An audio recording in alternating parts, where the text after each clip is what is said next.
My name's Ryan Cropper, Ryan James Cropper, and I was a part of the extraterrestrial hybrid program.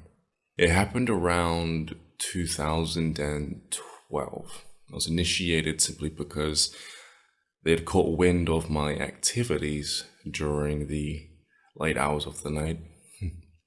I used to be heavily into astral projection.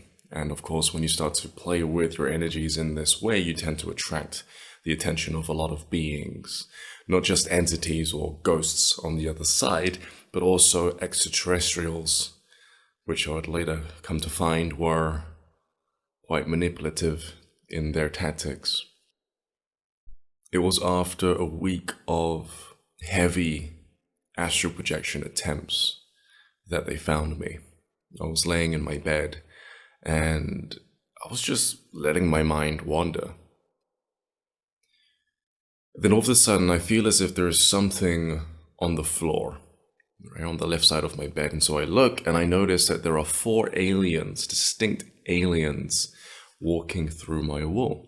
Now they didn't look like the classic greys. They were actually very tiny and brown. Their eyes weren't even black, they were also brown. They reminded me of those chocolate bars made to imitate Santa Claus that you'll see in stores when we approach Christmas, only they looked like aliens. 4 of them came through, and I noticed that there was already one that was in the room. He was making his way up to my bed, and he was levitating right in front of me. He looked at me dead in the eyes, and he asked me if I wanted to take part in an experiment.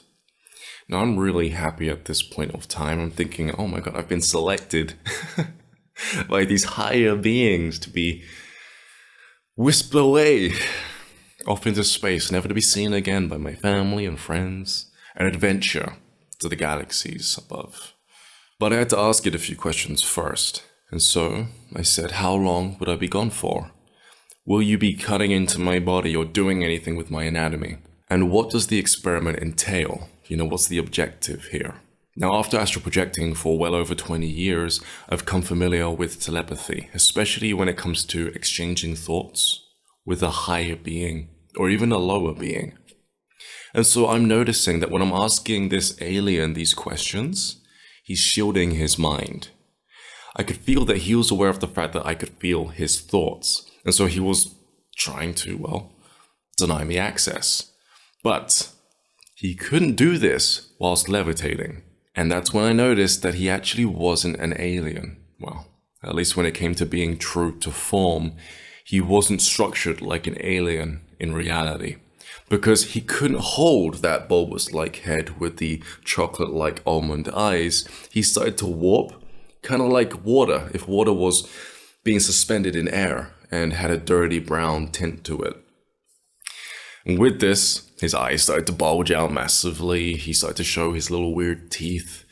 And he very quickly got impatient, He completely ignored my questions and decided to advance. He moved closer to my face, and everything around me, my peripheral vision, went hazy.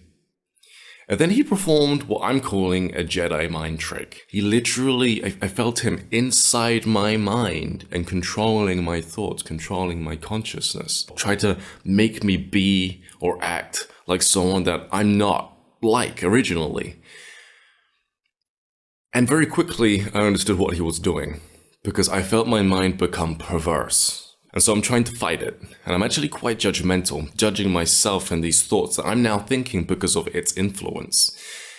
But I can only do that for so long, and then I completely succumb to that headspace, right? That perverse headspace. And so I'm sat there on the bed in what I think is the astral plane, because when they came through my wall for the first time, those brown little chocolate aliens, the air started to get thick and dense. It started to resemble the atmosphere in the astral plane.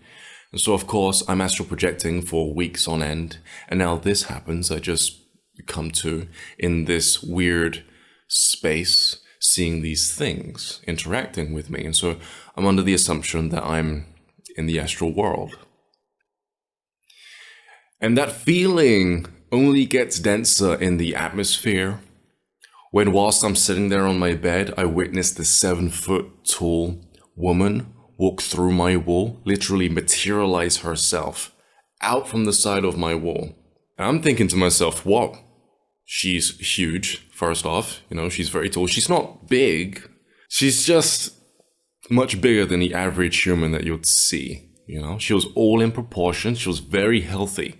She had little to no body fat on her, and she was quite built. She was very developed, and her hips were quite wide, and she came to a very slim, slender waist. Her hair took me by surprise. It was very thick. It kind of had a shimmer to it, as if there was glitter on the inside of the very strands themselves. If I didn't know any better, I would have thought she had dreadlocks.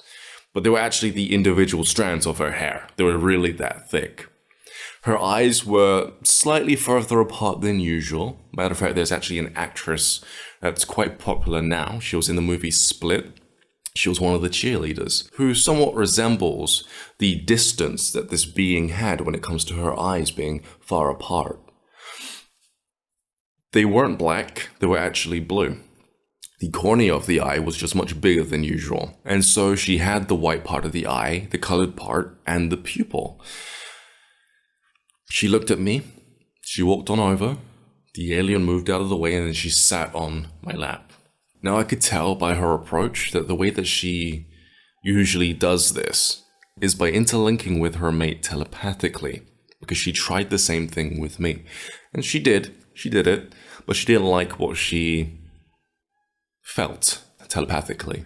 She felt my headspace, the perverse headspace, and she instantly went like this. Got up, took a few steps back, and then went through the wall, after which her friends followed. I felt myself come to, when it comes to my normal sense of being, I felt like me again. I also felt a massive presence leave the outside of my house. So this is what I'm wondering. I think that there was a huge ship waiting outside while these beings came in and interacted with me. Because as soon as they left, that presence left too, along with that astral feeling that I felt within the air. Body now. I repeat to myself these words because I'm trying to get back to my body. The crazy thing is that I can't.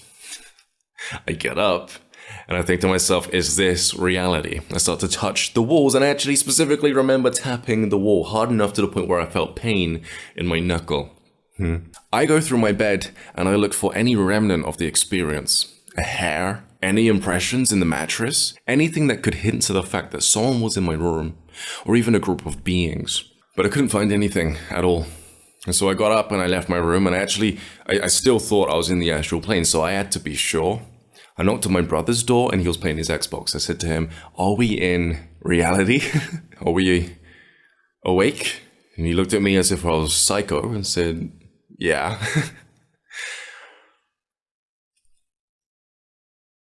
And so I left and I went into my room, and I must have sat there for at least an hour trying to rationalize what the heck had just happened to me. I thought to myself, there's no way I'm going to be able to tell anyone because no one would believe me. Years later, I actually came across a few more experiences online of other people experiencing similar things, and even encountering weeks after, not the aliens anymore. No, this time they're being visited by small children that somewhat look like them.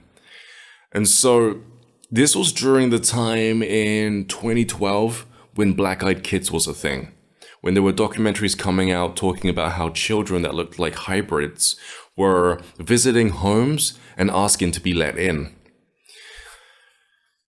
I wonder if these black-eyed children were the failed experiments of the same group of extraterrestrials that wanted me to partake in this experiment.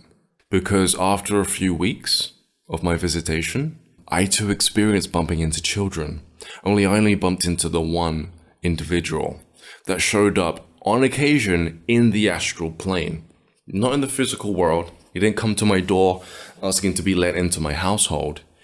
He just showed up every now and then in the astral plane. He reminded me of myself at that particular age. He had the same facial structure, only his eyes were blue, and his hair resembled the hair of the tall white that came into my room. The first time he bumped into me, he was afraid.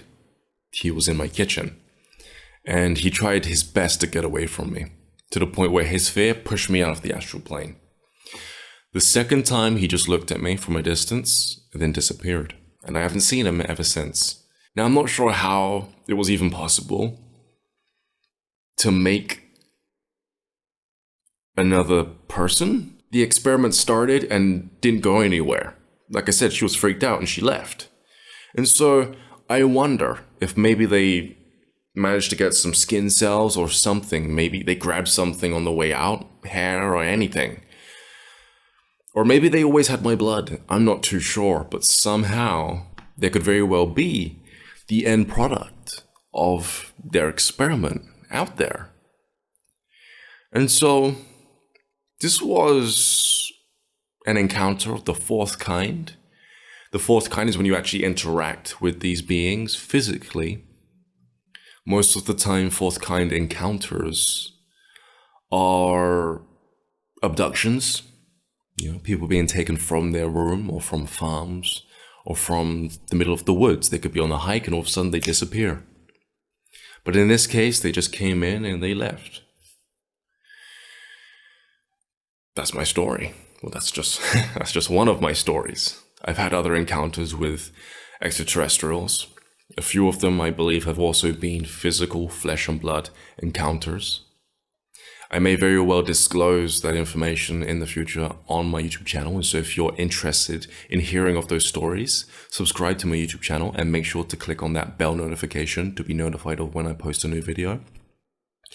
And if you're interested in astral projection, I do have my method that I'm currently using available on my website, ryancropper.com. I'll leave the link for that method in the description below. That's it for today. I'll speak to you all pretty soon.